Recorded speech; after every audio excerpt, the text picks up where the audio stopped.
All right, ladies and gentlemen, I am with Matthew Evans, Big Matty Vegas, and today we are talking about Facebook groups for real estate agents.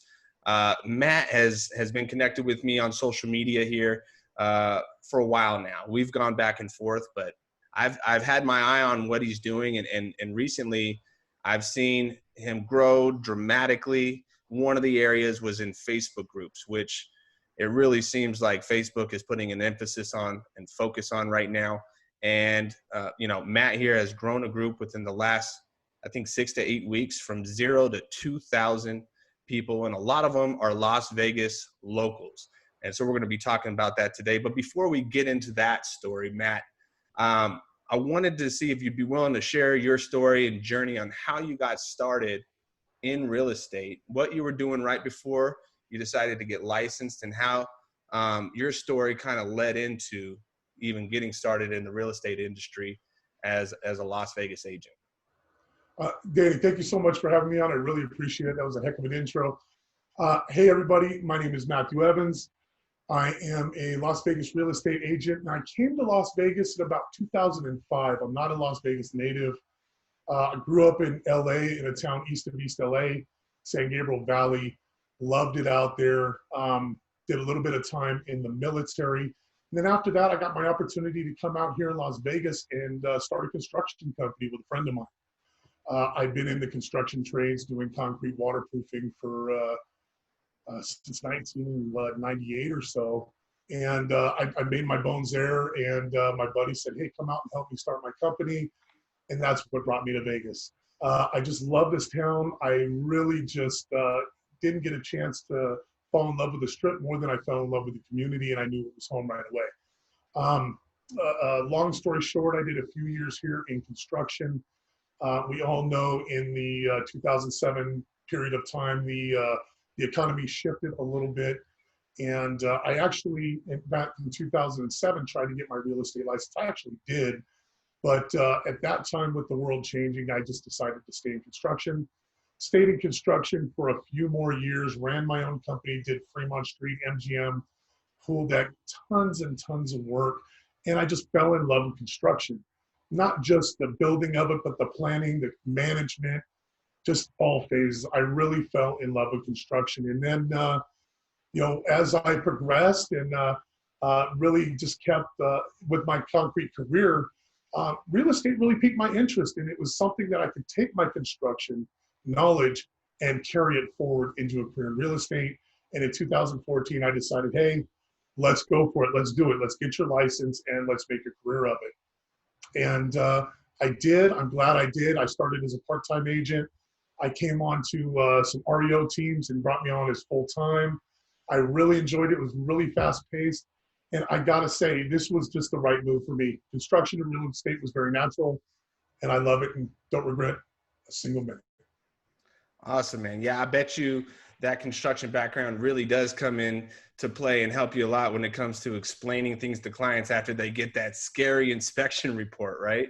Absolutely, absolutely. They see a lot of things that are noted on those reports. They're like, just relax. These are, these inspectors have to put these things on there.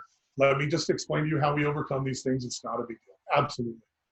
Yeah, and I know for a lot of agents out there, especially new agents, sometimes that don't have that kind of background, even they might be a little scared by seeing those kind of inspection reports. So it's good that you had that. Now, getting into real estate, I'm sure there was a light bulb that went off to where you understood, hey, marketing and lead generation and social media marketing, it seems, is one of the things that you kind of gravitated toward. Tell me a little bit more about that, because I see that you're really active on social media, and obviously this is the Social Agent Secrets podcast, and we'd like to talk to agents who are active on social media, you being one of those.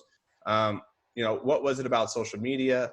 What kind of strategy have you been developing from the beginning to now? How'd you kind of get into it?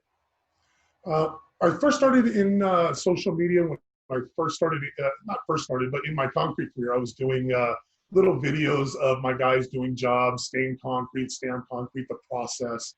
I've been training contractors here, was part of the job I didn't really talk about in my past. So I was real comfortable in front of a camera, so it wasn't much of a shift. And I like being social. I'm a very social person, so it just seemed very natural.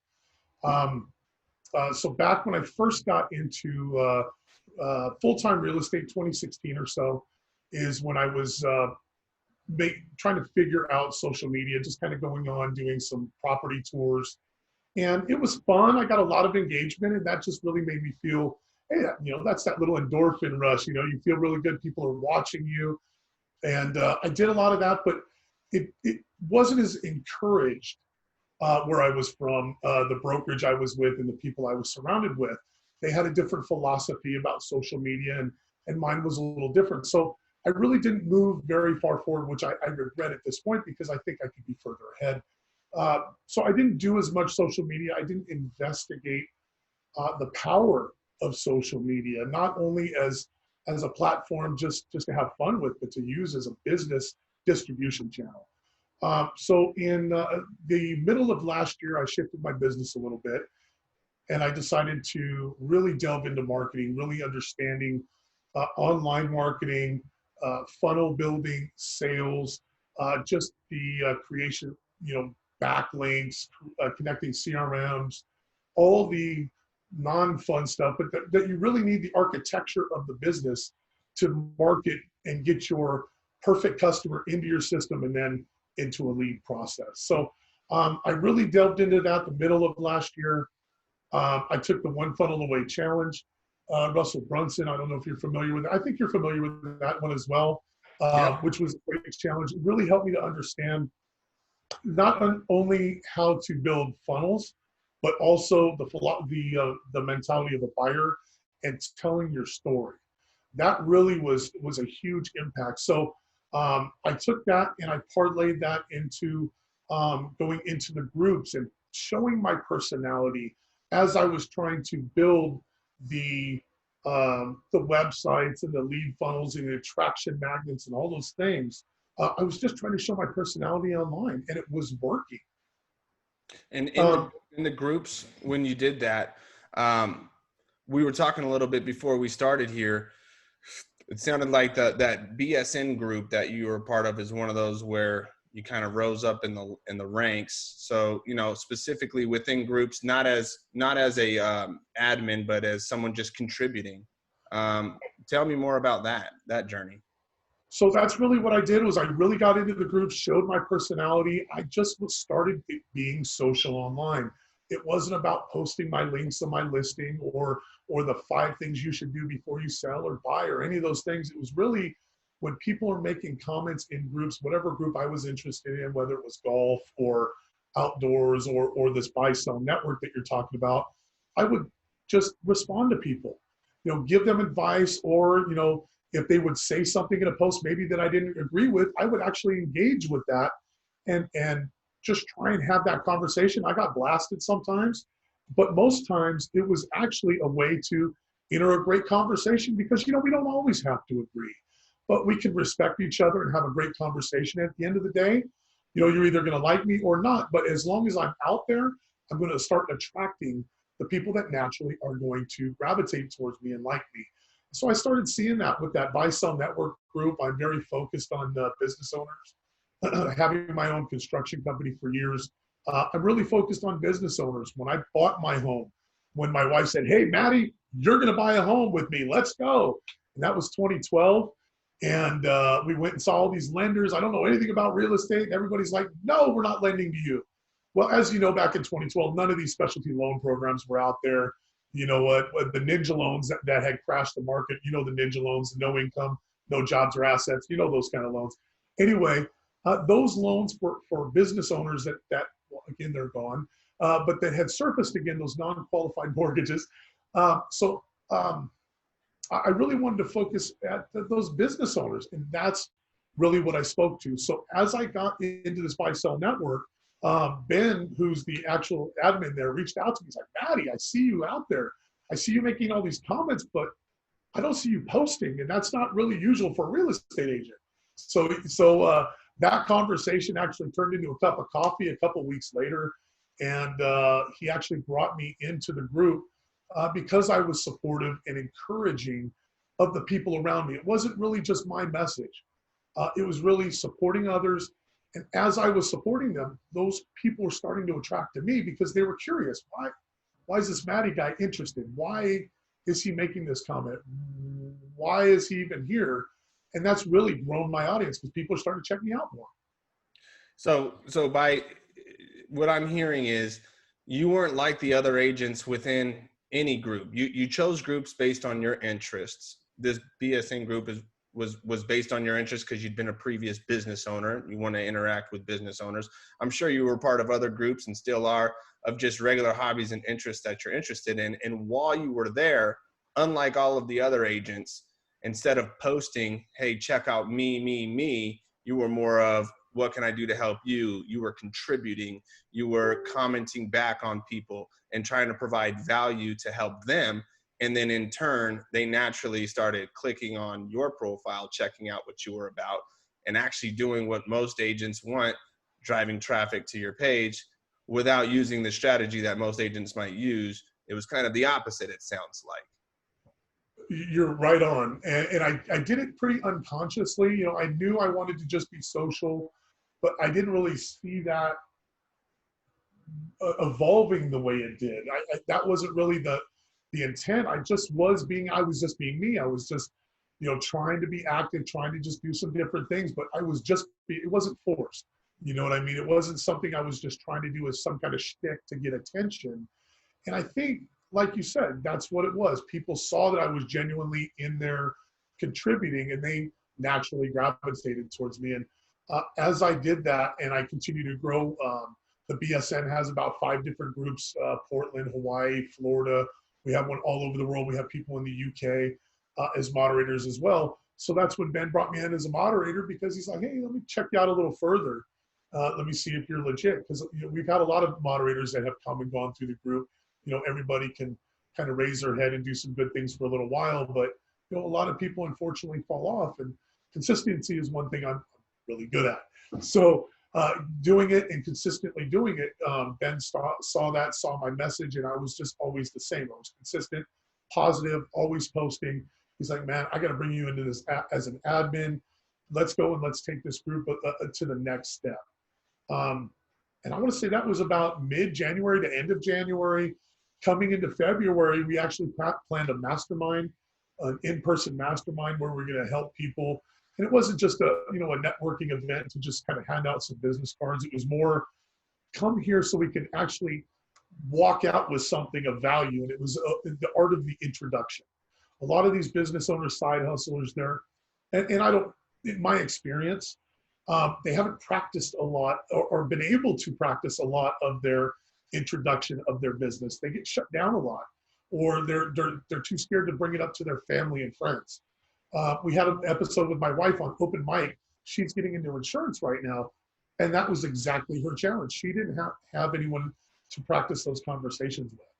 So we just started doing that, and we did the art of the introduction, and now we have a live show every Monday through Friday, 7:30 a.m., where we're live on Facebook. We go live on YouTube on Fridays, and we talk lead generation, marketing. We have our WTF Wednesday, which is all things we've made bad decisions, bad calls, whatever. We try and bring those up because, I would say you're not losing, you're learning. You know what I mean? You're not making, there's no sense in making a mistake if you don't learn from it. That's what I try and teach my son. And I try and keep that at heart in my head at all times as well. Absolutely. And then those are great lessons to be able to share with not only other business owners, but your family members, as it sounds like you've been doing as well. And so you went from a regular member of the group into a moderator, and then eventually ascended once more to become an admin of the group. And that's awesome. So that, from what I've seen, has led you into finally one day starting your own group, and you decided to call it We Got Your Back here in Las Vegas. Tell us the story about that, because I know this is a new group. I remember when it just became new, and it's already at about 2,000 members in less than a few weeks. And that's just incredible. But the thing that's really incredible is this is a group of members that are Las Vegas locals, it looks like. How did that all start, and what are you doing to make this thing accelerate in its growth so much? How'd that happen? The group is phenomenal. Everybody that's coming to that group is just amazing. Just everybody's got such hearts of contribution. I really believe that people at heart are good and they want to help. They want to contribute. And a lot of times people don't know how to. They don't know how to help somebody, or maybe they're scared that they'll get taken advantage of. But I really believe most people want to be helpful. But backing up a little bit, when I got into the admin of the Buy Sell Network, Ben and I had talked, and I wanted to create a group. I had talked to him about creating a group and what was interesting to me. I love baseball. I know you're a baseball dude. I love baseball. So I had talked about, how do I, create this group of baseball or whatever it was going to be. We were really unclear of what it was going to be. And bam, COVID hit. We hit that, and things changed, plans changed, and there was no toilet paper. There's no paper towels. There's no water. And I'm like, this can't be. This is not that big a deal. So I went one morning at 4:30 in the morning to my Albertsons locally, and I'm like, hey, let me go get some food for the family. And the line was insane already. And, when I got in there was no food. But I decided that I can't be the only person. So as I'm scrolling through Facebook, I see all these people talking about there's food here, or there's toilet paper here, or in this store, there's bottled water. Everybody's trying to give directions on where they can get all the items that they run out of in the local stores. And I thought, well, how can I find a way to put all that information onto one channel? I said, you know what, let me go ahead and create a Facebook group. Right there in my car, 4:30 in the morning, I just created the Facebook group, and I just started sending invites out. Just everybody I know in my Facebook, I just started sending invites. And I had two ladies right away that joined me, Danielle and Brenda. They're two other, I brought them in as admins with me to help me. But we just started a grassroots effort where we got out, just started asking people, hey, if you need something, we don't know how we're going to get it to you yet, but we know that you're in need. We're going to find a way to get it to you. We're not a nonprofit. We're just here to help. Sun City Summerlin's right out my back door.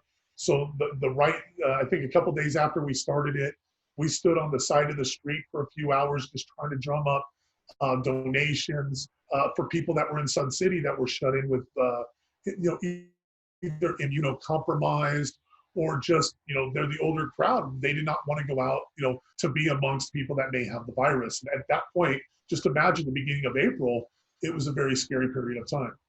So at 4:30 in the morning, I started the group. It started growing. By the time we were on that street corner, I think we're about 300 people, which was, again, just a couple of days. The Review Journal was out there. They did an article on a bunch of people that were contributing to the community. So I was in there as well. I got the cover. That was kind of cool, of the RJ. And, that helped propel. It just really got a lot of notoriety out there. The editors from the RJ started contacting me saying, hey, we've got people that need some help. Can we go ahead and swing them your way? So I think that was instrumental, was creating that relationship with the Review Journal. The editors, not just the reporter, but the editors as well. So that was really cool.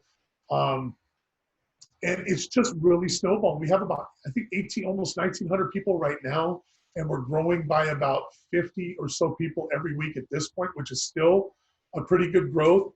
And now we're looking at the point of what's next.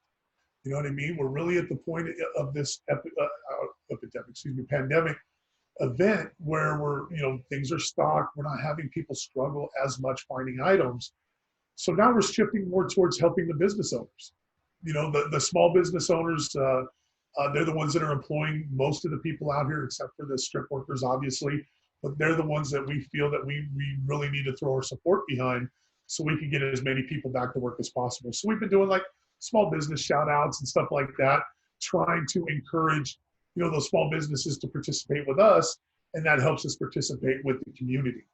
The other thing we did was we got together and put a whole bunch of donations together for one of the senior apartments, and we ran into a nonprofit out there, the Beautiful Blood Foundation, and I'm a little bit off on the name, I'm sorry, but I will get that name to you. They're one of the nonprofits that we've partnered with that actually are helping us because they have people distributing food all over the city.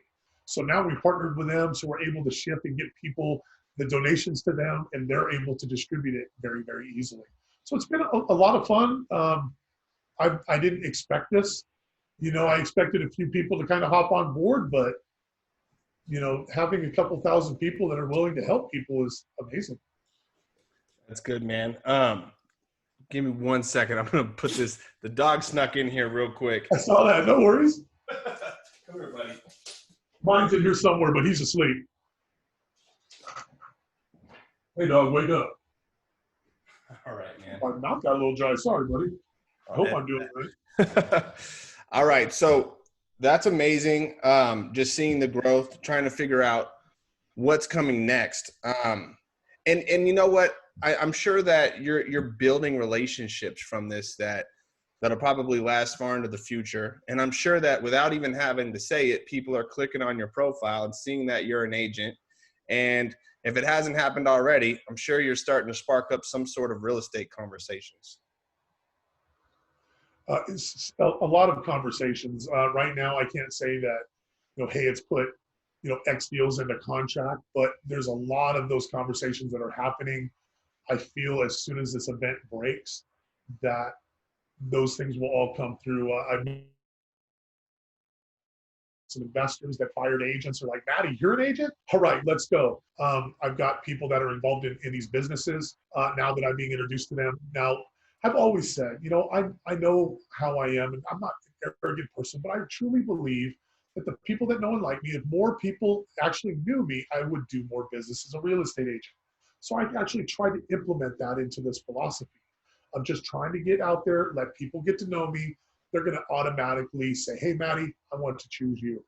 And that is happening. I'm having a lot of people that are now with lenders getting qualified throughout this event because I'm a real estate agent. I don't want to say that it's been a good thing for me, but it's been a great thing that I've been able to help the community. And in turn, that may result in some great things for me. But the number one thing was I only wanted to help one person. And we've helped a lot more than that. So it's been great. It helped the community, and it got my name out there. And I don't know if I remember this correctly from our conversation, but is there some sort of award that I don't know if you could talk about it yet? If not, that's fine. But something I thought I heard was coming in the works, that you're being recognized for the things that you've done through this group.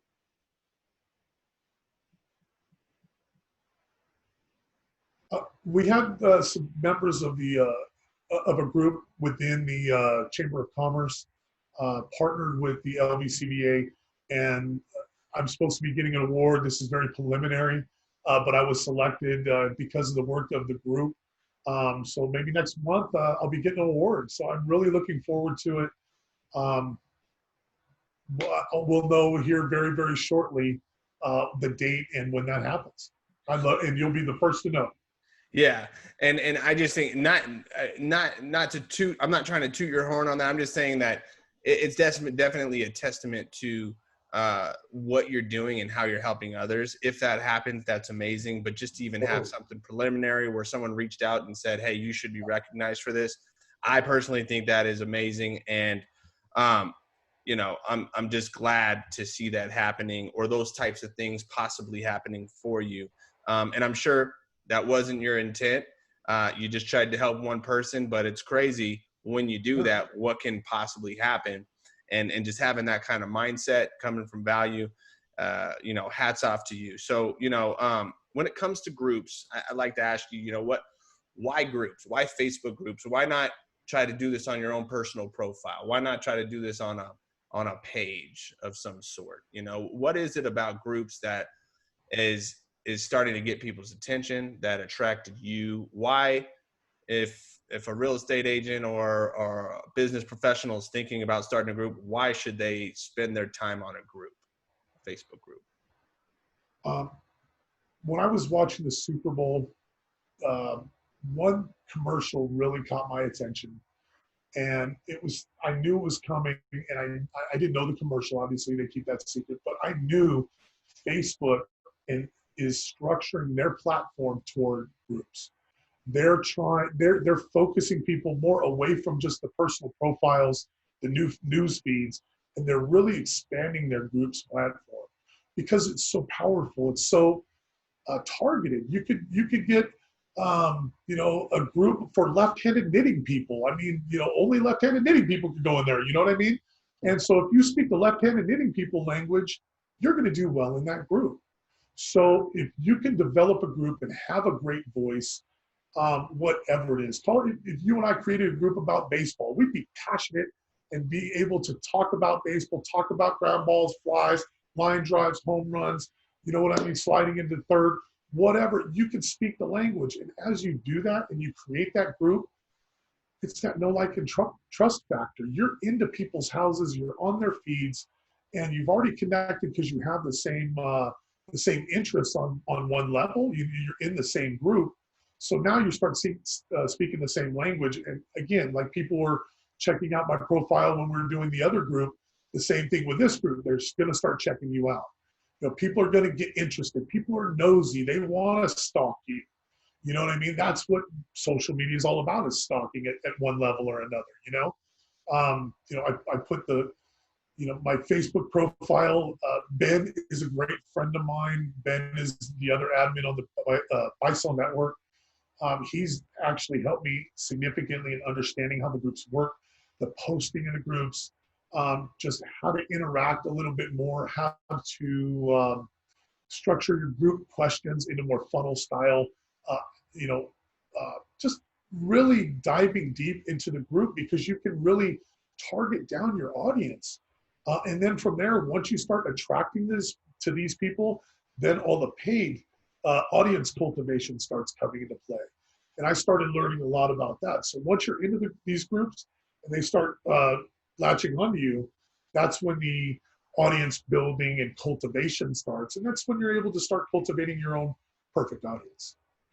Yeah, and that's what it sounds like. I'm just reading Facebook's mission statement here, where their goal is to bring community and bring the world closer together. And I think from what you're saying and bringing up that example of the Super Bowl ad, why they're focusing on groups so much is because it is highly targeted. It does bring people together, and it kind of niches down on their interests. So people are in these groups based on their interests. Therefore, they will be more closely connected and probably interacting a lot more on Facebook, because now they know there's a place to go where there's like-minded people that they can connect with.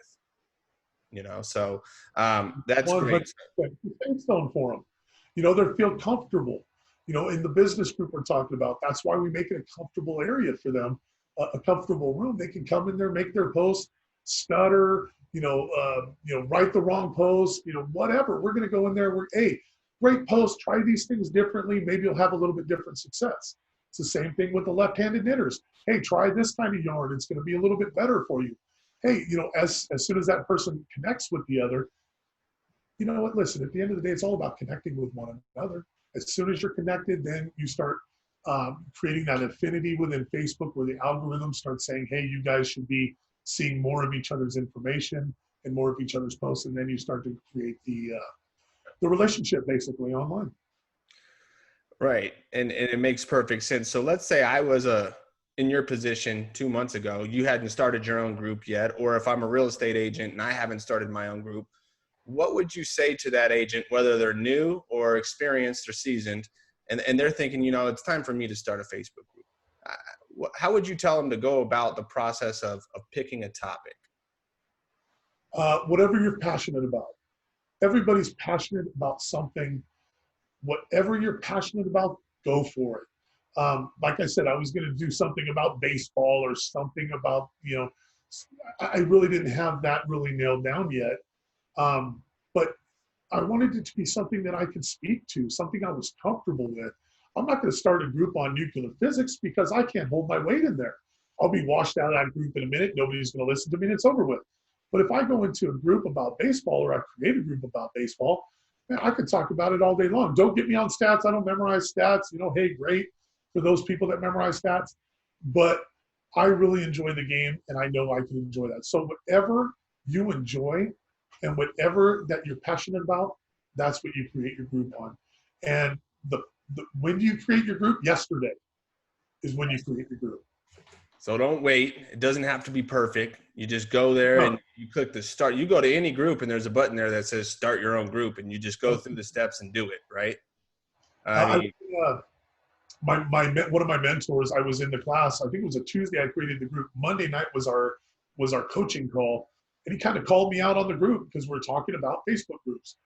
And he was like, "What's your problem, Matty?" I'm like, "I'm just in my head thinking about all these things I got to do. I'm already doing all these postings. I got to call these people. I got to do these inspections. How the hell am I going to do a group, right?"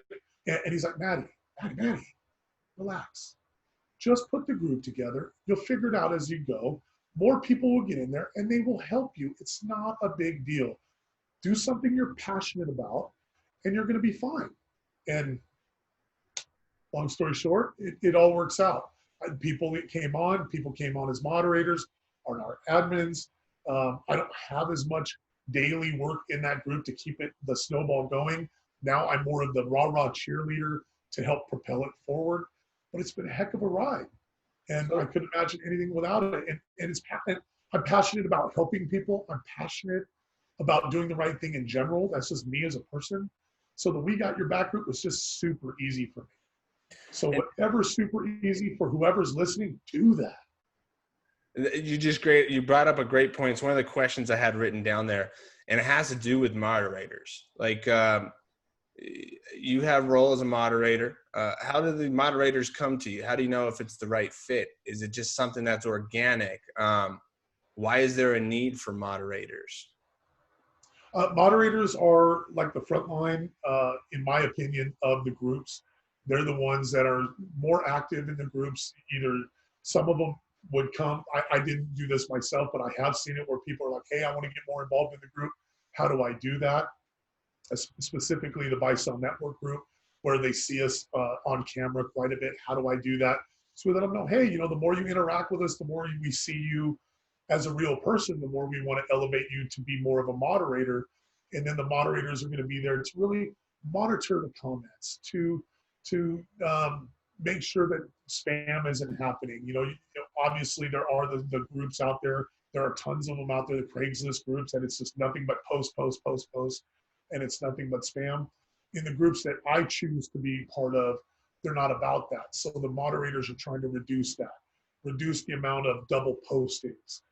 If there are problems within people that are commenting, which does happen quite frequently, the moderators would step in to, figure it, two people kind of getting at it, they're going to be like, hey, let's separate it, or, mute somebody out of the group or whatever if they're causing a problem. I actually just had to ban somebody out of the We Got Your Back group that was harassing some of the ladies in there. He thought it was some kind of dating site. So that was brought to my attention and my moderator's attention. So we took care of that. But that's really the moderators. When I was brought in, that's the way it was explained to me, just kind of not really doing anything more, but just kind of what I was already doing, interacting within the group, commenting, supporting others, liking, commenting, sharing posts, those kinds of things really were what was expressed to me as what was expected of a moderator. Great. And so, I mean, this has been truly insightful. Last question on passion. Like, if someone wanted to go through a process, so when you say it's passion, what I'm hoping is that people aren't saying in their minds that are agents, like, well, I'm passionate about real estate. You're saying a passion other than houses, right? Correct. We can all love houses, but what do you love about us? Maybe it's that you love craftsman style homes. Out in California and Pasadena, you see tons of craftsman style homes. So if you absolutely love homes and architecture, I love architecture. One of the favorite things I ever did as a kid was I went to Chicago on an architecture tour. I love that. So if you love that, be passionate about it, but niche into it. Because everybody's passionate about real estate. You know what I mean? But what are you passionate about of the real estate? Are you passionate about the transaction itself? Probably not. But you're passionate about the first-time home buyer experience. Maybe you're passionate about helping that VA vet get into a home and avoid paying his VA funding fee that most people, unfortunately, in the past got stuck paying when he maybe should. Maybe that's your satisfying passion, and you're going to speak to those vets. I don't think that's going to get as much traction, in my opinion. I think you should go outside of real estate and cars. Man, cars sells. I mean, cars are sexy. Let's talk about it. Cars are sexy. People are going to click on a car faster than they're going to click on anything else besides maybe, a pretty picture of something. You know what I mean, of someone. But cars really do it. If you're passionate about cars, I know a guy who's got a page on Instagram. He's got a couple 100,000 likes or followers just on his car, on his Shelby. You know what I mean? Whatever you're passionate about, bring it. I wouldn't encourage it to be real estate, but if it is, niche it down, man. Think about those craftsman style homes. Think about maybe it's the contemporary or modern style, something, but I would not be broad in real estate, because you know what? You're trying to attract other people. You're not trying to attract other real estate agents. You know what I mean? You're trying to attract outside people from the industry. And most people, they may think homes are beautiful, but for the most part, find them where their interests are. I think their walls are going to be a little bit lower. You're going to be able to get in there easier. You're going to have a better conversation. Man, I think that makes so much sense. And, I truly appreciate you taking the time out to share these insights and strategies with the Social Agent Secrets audience. I think that anyone listening to this is truly going to benefit from the words that you're sharing. And just so I get this correct, and you said it already earlier, if you're an agent and you're thinking about starting a group, it's either yes or no. Should you start a group? Absolutely. And the best time was yesterday. So go ahead and get it done. You know what? All you're doing is moving your thumbs a little bit. Come on now. You're not sitting in front of your computer. You're sitting at the coffee shop. Hit, start group. Start it off. It doesn't need to be perfect because nobody's in there yet. So you have time to go ahead and evolve it. You got time to write the description. Find a passion. Get it in there. You can change the name later. You know what? Stop being perfect and start executing, because you know what? If you're waiting, I told my wife, like I said, she's going into insurance. I laid out her plan. And the first thing on her list, start a Facebook group right after she starts a business page. I know we didn't talk about that too much. That could be another day. But everything from the business page, but that's the first thing you need to do, business page and Facebook group. Awesome, man. All right, Matty, I think we're going to wrap it up here for the day. And again, thank you so much for coming on and sharing those insights. I will see you on your next video, I'm sure, somewhere in a Facebook group or on your profile or on Instagram. But thanks again for taking the time to share these insights with this audience. I truly appreciate it. I truly appreciate you having me. Thank you very much. I've learned so much just from your podcast alone. What are you, 16, 17 episodes in? And man, I'm watching you and I'm cheering you on, because when I first got into your group and you invited me in there, I just saw what you were trying to do, telling people just push that button and just start talking. I'm not the prettiest guy out there, but you know what? It doesn't matter what I look like. It's what I'm telling you and the information I'm giving you. So I applaud you. I think you're amazing for just giving back to fellow agents. I'm an agent in your market and we're having this conversation. Most people would think that's insane. So thank you very much. I appreciate it. And as always, man, I always say slay the day, my friend. All right, man. Thanks again.